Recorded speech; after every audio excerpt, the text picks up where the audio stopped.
Boa noite a todos.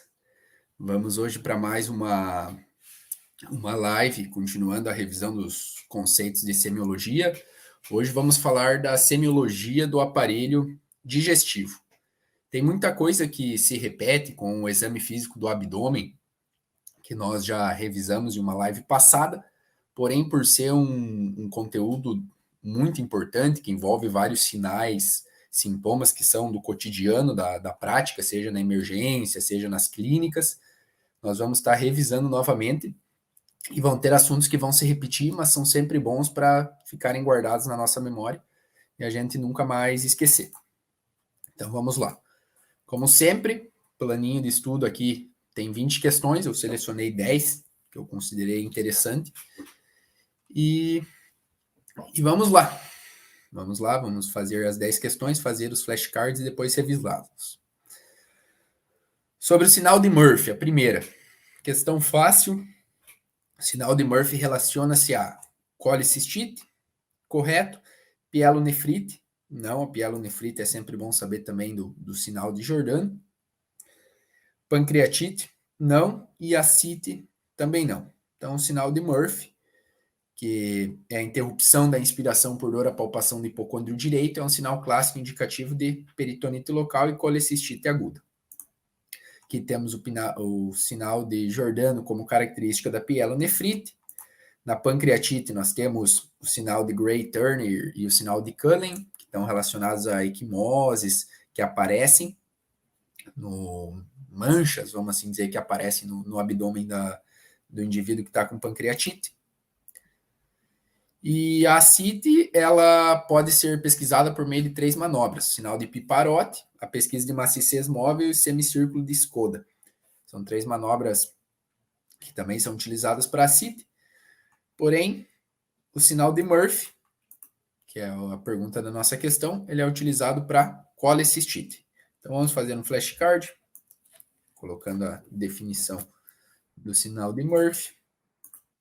Semiologia do aparelho digestivo. Opa. Sinal de Murphy consiste na interrupção da inspiração por dor à palpação do hipocôndrio direito. É um sinal clássico indicativo de peritonite local e colecistite aguda. Vamos colocar a imagenzinha do sinal de Murphy no verso. E vamos para a próxima questão. Aqui é a imagem do sinal de Murphy sendo realizado. Ele é feito no hipocôndrio direito e ele corresponde à dor à palpação do hipocôndrio direito na interrupção da inspiração. Então, você vai palpar. Se o paciente parar de inspirar, ele vai ser dito com um sinal de Murphy positivo. Vamos para a segunda questão. A posição de Schuster é utilizado para... Posição de Schuster também muito importante na prática, quando você desconfia e você quer palpar o baço do paciente, você pede para ele fazer a posição de Schuster. Então, a posição de Schuster é utilizada para palpação do baço. Aqui temos uma imagem, como que é essa posição. Então, o paciente está deitado, vai estar deitado em decúbito lateral direito, vai colocar a mão na cabeça, e assim você vai tentar fazer a palpação do baço do paciente. Ser posicionado em decúbito lateral direito, com o membro inferior esquerdo fletido a 90 e o direito estendido. O membro superior direito fica estendido ao lado do corpo, enquanto o membro superior esquerdo deve ficar fletido sobre a cabeça. E essa posição induz a movimentação do baço em direção ao rebordo costal, que facilita a sua palpação. Lembrando que, forçando com essa posição, nós podemos palpar o baço, porém o baço ele não é um órgão palpável. Vai ter até numa próxima questão que vai ser reiterado isso. Mas o baço ele só vai ser palpável se ele tiver 2 ou mais vezes acima do seu tamanho normal. E normalmente ele não é um órgão palpável. Então vamos lá. Vamos pedir a posição de Schuster é utilizada para a palpação do baço. Vou colocar uma imagem aqui da posição de Schuster. Vamos salvar o nosso segundo flashcard. Vamos revisando sempre as posições, os sinais, os sintomas que são importantes no exame do aparelho digestivo. Próxima questão, número 3. São manifestações de hemorragia digestiva alta. Bem conceitual essa questão, mas tem gente que se confunde. Hematêmese e hematoquesia. Não. A hematêmese ela é uma manifestação de hemorragia digestiva alta, que seria o sangue proveniente do aparelho digestivo saindo pela boca, como um vômito, mas a hematoquesia não. Esse sangue da hematoquesia nas fezes, ele é do sistema digestivo baixo. Então, primeira, não é nossa alternativa. Hematêmese e hemoptíase. Hematêmese novamente aqui, correta. A hemoptíase, ela não é do sistema digestivo, né? Ela é do sistema respiratório. Então, vai ser o sangue que vai sair por meio de uma tosse, mas ele é proveniente do sistema respiratório. Então, não é nossa alternativa. Hemoptíase melena. Já comentamos que a hemoptíase não é nossa alternativa também. Então, ficamos com hematêmese e melena, que é a nossa alternativa certa. Hematêmese sendo a eliminação de sangue proveniente do trato digestivo superior pela boca, ou seja, na forma de vômito, por exemplo, enquanto a melena consiste na eliminação de sangue digerido proveniente do trato digestivo superior juntamente com as fezes. Ambos são indicativos de hemorragia do trato digestivo superior.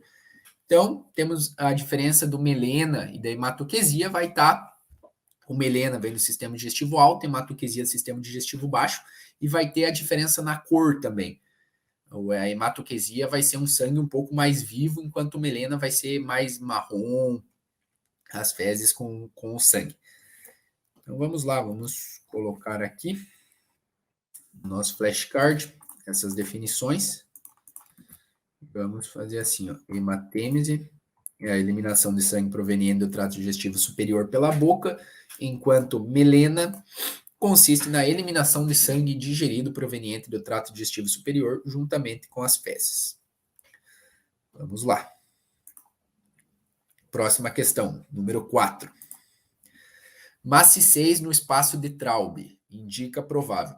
O espaço de Traube, ele fica aqui no fim do rebordo costal esquerdo, na linha inframamária aqui, e ele vai ser um espaço timpânico, porque vai ser uma cavidade onde não vai ter nenhum órgão maciço ali. Então, quando você percutir ele, pela técnica da percussão, você vai escutar um som timpânico.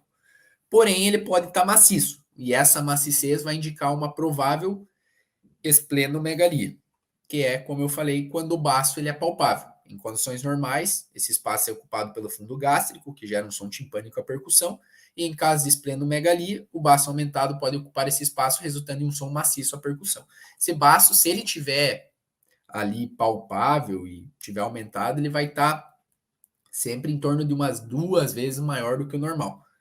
Aqui a definição do espaço de Traube, é um espaço de forma semilunar com aproximadamente 9 a 11 centímetros de largura e 10 centímetros de altura, localizado abaixo da linha inframamária esquerda. Então vamos lá. Que tal o espaço semilunar de Traube? Então vamos colocar um flashcard. Maciez no espaço de Traube indica provável esplenomegalia. E vamos botar aqui uma fotinho do espaço de Traube para saber aonde ele fica e aonde a gente deve percutir.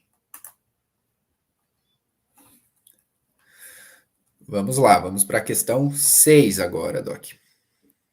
Questão tranquila também. O tubo digestivo é dividido entre sistema digestivo alto e sistema digestivo baixo. Sobre essa divisão, assinale a incorreta.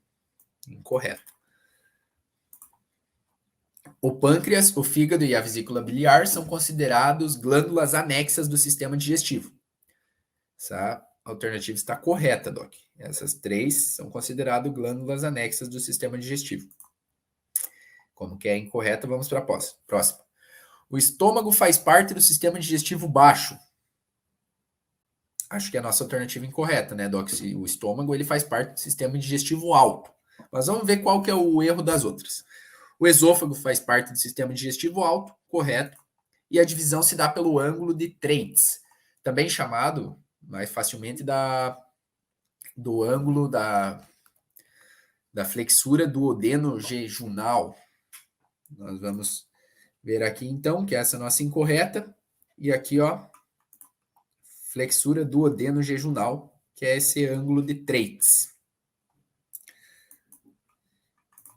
Da flexura duodeno-jejunal para cima, nós vamos ter o sistema digestivo alto e para baixo nós vamos ter o sistema digestivo baixo. Então, o estômago, como ele está para cima, obviamente, do intestino, dessa flexura duodeno-jejunal, ele vai fazer parte do sistema digestivo alto e não baixo. Então, vamos lá. Tá uma questão fácil também. Está acima do ponto de divisão do sistema. Mas, mesmo assim, vamos fazer uma... O estômago faz parte do sistema digestivo alto. Então, bora para a nossa próxima questão. Questão número 9. Vamos lá.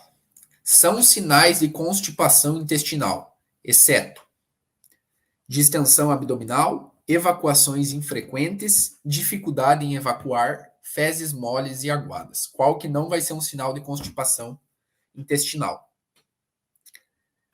Distensão abdominal é um sinal de constipação intestinal. O abdômen está elevado, está distendido.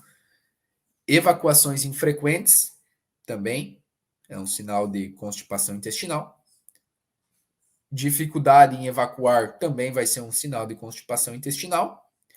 E fezes moles e aguadas não vai ser um sinal de constipação intestinal, né, Doc? As fezes na constipação intestinal, elas vão estar endurecidas, vão estar duras e secas.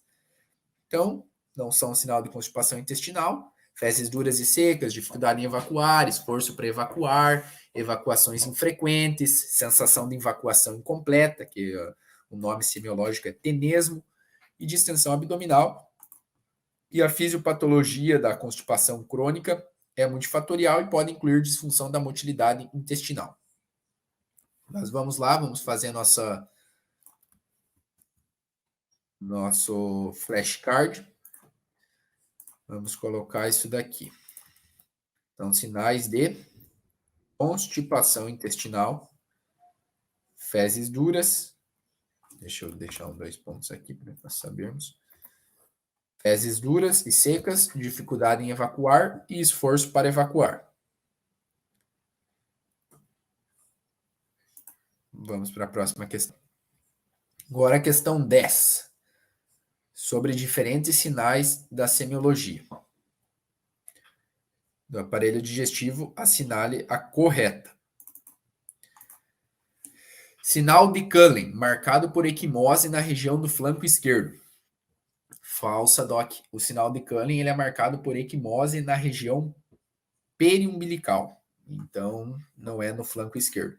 Essa questão ela é bem fácil, porque a correta está bem na cara.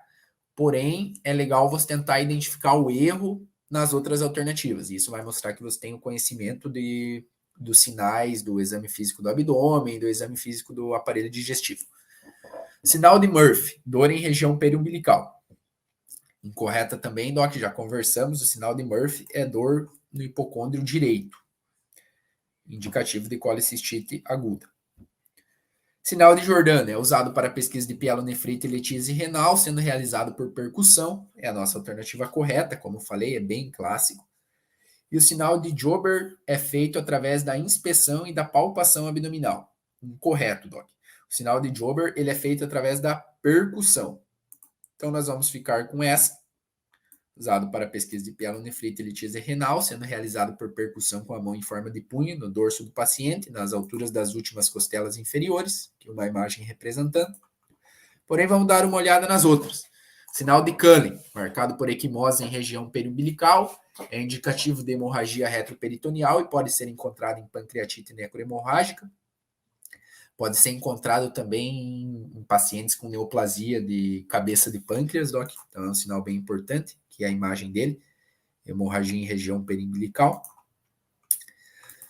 Sinal de Murphy, dor na região do hipocôndrio direito, indica peritonite local e colecistite aguda, já vimos.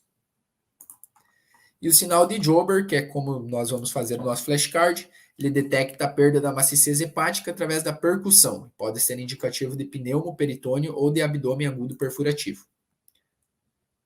Região hemiclavicular direito, onde normalmente se encontra maciez hepática, caracteriza-se por pneumoperitônio. Ou seja, nós vamos lá onde normalmente está o fígado, vamos percutir.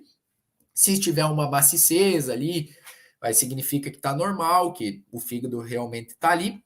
Porém, você pode ir ali percutir onde é para estar o fígado e encontrar um timpanismo. Você vai pensar, opa, tem algum problema, vai detectar essa perda da maciez hepática e vai ser considerado normalmente um indicativo de pneumoperitônio. Claro, você vai associar a clínica, vai associar o resto do exame clínico, o resto do exame físico, mas é um forte indicativo. Então, vamos colocar isso daqui no nosso flashcard. Opa. Sinal de Jober detecta a perda da maciez hepática através da percussão. Vamos deixar aqui percussão. Pode ser um indicativo de pneumoperitônio ou de abdômen agudo perfurativo. Vamos botar essa imagem para deixar o flashcard completinho, para quem quiser revisar depois, antes de prova. Ou o interessante dos flashcards é você estar sempre revisando, seja antes de uma prova, para você estar sabendo, ou seja no dia a dia, né? Flashcard é rapidinho, você pega 10 flashcards, você revisa em 5, 6 minutos. Então, você fica com esse conhecimento assimilado. Vamos para a nossa próxima questão, questão número 15. Vai falar do sinal de Blumber. Eu peguei essa questão porque é um sinal muito importante, utilizado em toda a emergência, praticamente. Você vai chegar, se tiver com uma dor abdominal, eles vão fazer o sinal de Blumber, vão fazer o sinal de Giordano, vão fazer o sinal de Murphy. São 3 sinais muito clássicos e muito utilizados na emergência e na clínica em geral, né? Então eu resolvi pegar, já foi visto no exame físico do abdômen, porém, pela importância, eu resolvi selecionar essa questão. Vamos lá. Melhor descreve. Alternativa A, dor no hipocôndrio direito, indicativo de peritonite local e colecistite aguda. Aqui está o sinal de Murphy. Está descrevendo o sinal de Murphy, falso. Perda da maciez hepática na percussão, indicativo de pneumoperitônio. Incorreto também. Está descrevendo o sinal de Jober, que nós acabamos de falar. Dor à descompressão brusca da parede abdominal em fossa ilíaca direita, indicativo de apendicite. Correto. Esse é o nosso sinal de Blumber, que é tão usado. Equimose em região periumbilical, indicativo de hemorragia retroperitoneal. Isso daqui seria o sinal de Cullen, né? Que ele está mais a ver com patologia relacionada ao pâncreas, principalmente, mas não é indicativo, não é a descrição do sinal de Blumber. A alternativa correta, letra C.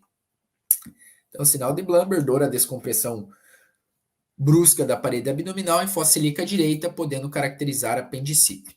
Esse sinal é feito inicialmente comprimindo-se de uma forma lenta o ponto apendicular, que se localiza no terço externo de uma linha imaginária. Tá? O paciente provavelmente já estará sentindo dor à compressão em caso de apendicite aguda. Todavia, essa dor fica muito mais intensa no momento da descompressão. Esse é um ponto interessante, Doc. Quando você comprime, o paciente já vai ter dor. Porém, quando você descomprime subitamente, que vai dar esse pico de dor e você vai quase certamente diagnosticá-lo com apendicite. Claro, veja sempre o resto do exame clínico, o resto do exame físico, porque não é um sinal patognomônico, mas ele tem grande acurácia. Aqui está o exame, que, como eu disse, sinal de Cullen, a alternativa está caracterizando o sinal de Cullen, alternativa B caracterizando o sinal de Jober, e a alternativa A caracterizando o sinal de Murphy. Então vamos lá, vamos fazer nosso flashcard sobre o sinal de Blumber. Dor à descompressão brusca da parede abdominal em fossa ilíaca direita, podendo caracterizar apendicite. Vamos salvar. Vamos para a nossa próxima questão, número 18. Questão bem importante, tríade de Charcot, importante na clínica. E intermediária, ou seja, tem bastante gente que não está acertando essa questão. Vamos lá. No que consiste a tríade de Charcot e o que ela indica? Doc, a tríade de Charcot ela é caracterizada por dor em hipocôndrio direito, icterícia e febre com calafrios. Então, a gente já vê que dor em hipocôndrio esquerdo incorreta, dor em epigástrio incorreta. Aqui que a galera está se confundindo. B e D. A tríade de Charcot, ela consiste e normalmente vai indicar colangite, ou seja, inflamação dos canais biliares, e não colicistite, que é a inflamação da própria vesícula. Por isso que a nossa alternativa correta é a alternativa D. É indicativo de afecção dos canais biliares, também chamada de colangite. E já aqui, a gente está falando da colecistite, que vai ser uma afecção da própria vesícula, certo? Então, vamos lá. Tríade de Charcot consiste em dor em hipocôndrio direito, icterícia, febre com calafrios e é indicativo de infecção dos canais biliares, não da vesícula. Canais biliares. Vamos lembrar isso, que é uma pegadinha que pode estar sempre aparecendo aí em provas. E, claro, no nosso próprio trabalho aí, né? Quando a gente estiver auxiliando e atendendo pacientes, a gente não pode fazer essa confusão. Aqui temos um quadrinho que fala sobre se essa colangite é grave ou não grave e como que a gente vai indicar o tratamento. Então vamos lá. Vamos colocar aqui. Tríade de Charcot consiste em dor em hipocôndrio direito, icterícia e febres com calafrios. Vamos deixar aqui. É indicativo de infecção dos canais biliares, também chamada de colangite. Certo. Vamos colocar a imagenzinha aqui. Tríade de Charcot. Salvar.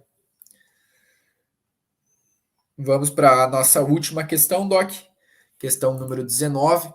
Também tem bastante gente errando essa questãozinha aqui, que é sobre o exame do baço. Então vamos lá, está incorreto afirmar sobre o exame do baço. As manobras palpatórias do baço devem ser mais superficiais do que a do rim. Correto, Doc. O rim ele é um órgão que está mais profundo, então as manobras, quando você quiser palpar o rim, elas vão ser mais profundas. A do baço, quando ele estiver palpável, vão ser mais superficiais. A palpação do baço pode ser realizada pelo lado esquerdo do paciente. Correto, Doc. Apesar do exame normalmente ser feito, né, na semiologia, a gente aprende que o exame é do lado direito, e é o certo, sempre vamos examinar o paciente pelo seu lado direito. A palpação ela pode ser realizada pelo lado esquerdo.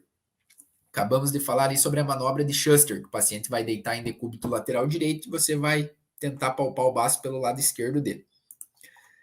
Percussão com submaciez no espaço de Traub indica esplenomegalia. Correto também. Acabamos de ver isso na questão anterior. O espaço de Traub normalmente vai estar timpânico. Se você percutir e ver uma submaciez ou uma maciez, é um possível indício de esplenomegalia. Um baço de tamanho normal pode ser eventualmente palpado até 5 centímetros abaixo do rebordo costal externo. Falso, né, Doc? Um baço de tamanho normal ele não pode ser palpado. Então, em condições normais, não é possível palpar o baço, visto que ele encontra-se protegido pelos arcos costais. Para que seja possível palpá-lo, é preciso que seu tamanho esteja cerca de 2 vezes o seu tamanho normal. 2 ou mais vezes. Aqui a posição de Schuster, na qual você vai tentar palpar o baço pelo lado esquerdo do paciente. Tem também a técnica de Mathieu Cardoli. Colocamos o paciente na posição de Schuster e palpamos. Então vamos lá, aqui também explicando que em condições patológicas de esplenomegalia o baço é mais facilmente palpável que os rins, que encontram-se escondidos sob os arcos costais. E aqui também do espaço de Traub, novamente relembrando, um espaço que normalmente é timpânico, mas vai apresentar submaciez em casos de esplenomegalia. Então vamos só colocar isso aqui no flashcard para estar revisando também. E lembrando que o baço não é palpável em condições normais. Para que seja possível palpá-lo, é preciso que o seu tamanho esteja cerca de 2 vezes o seu tamanho normal. Então vamos lá, Doc. Fechamos as nossas 10 questões selecionadas. Tem outras 10 questões aqui bem legais, bem importantes para revisar, falando de outros sinais, outros sintomas, outras condutas que você tem que usar para fazer um correto exame do aparelho digestivo. Então, eu sugiro que quem tiver acesso, quem puder, faça essas outras 10 questões. Vamos fazer nossa revisão agora. Semiologia do aparelho digestivo, vamos lá. Maciçez no espaço de Traube indica provável esplenomegalia. Espaço de Traube está aqui, como acabamos de falar, ele é timpânico. Se estiver maciço ou submaciço, vai indicar provável aumento do tamanho do baço. O consiste na interrupção da inspiração por dor à palpação do hipocôndrio direito. O que é isso? Sinal de Murphy. Ele é um sinal clássico, indicativo de peritonite local e colecistite aguda. Aqui o sinal de Murphy, interrupção da inspiração por dor à palpação do hipocôndrio direito. Sinal de Jober, ele detecta a perda da maciçez hepática através da... O que vocês acham que é? Percussão, palpação, inspeção, ausculta? O que seria? Percussão, né, Doc? Você vai estar percutindo ali. Se vai ter perdido essa maciçez do fígado, que é o local ali onde o fígado estaria, o fígado é maciço, pode ser um indicativo de pneumoperitônio ou de abdômen agudo perfurativo. Sinal de Jober, muito importante também na prática. Aqui um resuminho, mostrando o espaço onde a gente vai percutir, bem certinho como que faz e a definição do sinal. Vamos para a próxima. A tríade de Charcot consiste em... Vamos lá, vamos ver quem que relembra. Dor em hipocôndrio direito, icterícia e febre com calafrios. É indicativo de infecção dos canais biliares, também chamada de colangite. Aqui que está a questão, Doc. Dor em hipocôndrio direito, icterícia e febre com calafrios, indicativo de colangite.